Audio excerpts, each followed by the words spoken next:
Joining me now is my Sky News regular and former Labor Minister Graham Richardson. Richo, the Senator Payman matter, how has the Prime Minister handled it, do you think? It's a tricky one for him. It is a tricky one, and the trickiest part of it is that she'll do it again. He knows that. He knows that when this issue comes up, or any issue similar to it, she'll cross the floor. Now, I know what I'd do if I was leader.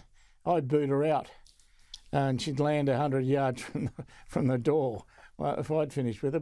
But whether he chooses to do that or not, I don't know. It seems like he's prepared to put up with her. I wouldn't, but there you go.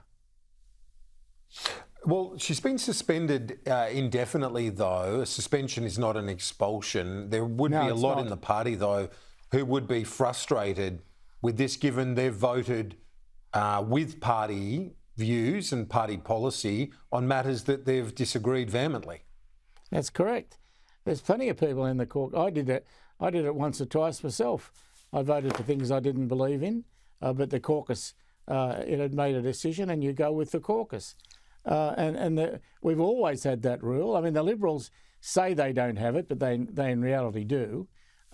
You've got to have some sort of discipline, otherwise you're just a raggedy bunch, and you'll get run over.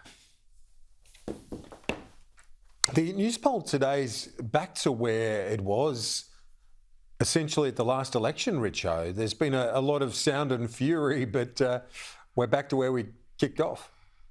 Yeah, well, that's a pretty good result for Labor, and that's not biased talking. That's just a fact. It's a very good result for Labor because you would expect that midterm you'd be down. So they're doing very well. People like Albo, and Chalmers, I think, is a star. Miles is proving to be a real asset as well. So we've got a few big hitters, and when you've got a few big hitters, you're always in the game. Yeah, and I know you are a big fan of the Treasurer. His political and policy now, though, it's being tested, isn't it? This is a tough situation to navigate with inflation remaining tough to fight and the possibility of another rate hike. Well, I mean, the thing is, a rate hike's looking more likely, and that won't do Labor any good at all. But one hike, I think they can handle it. Two hikes starts to get a bit difficult. Once you go past that, I think Labor's in dire straits.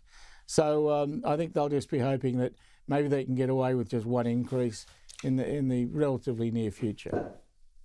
Yeah, well, that's the thing, isn't it? If you're going to have to have one, it's better that it happens sooner rather than later. Absolutely. Because we are within a year of the next election. The closer you get to polling day becomes more and more awkward and tricky to navigate in a political response, Richard. It certainly does.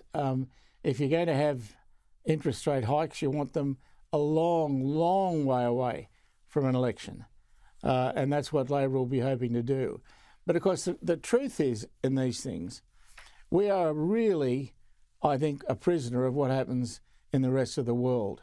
I don't believe in this era where money can be transferred so quickly, where currencies can be sold off, especially vulnerable currencies like our own, then treasurers have got a pretty difficult job trying to judge what the rest of the world are going to do. Not many people ever succeed doing it.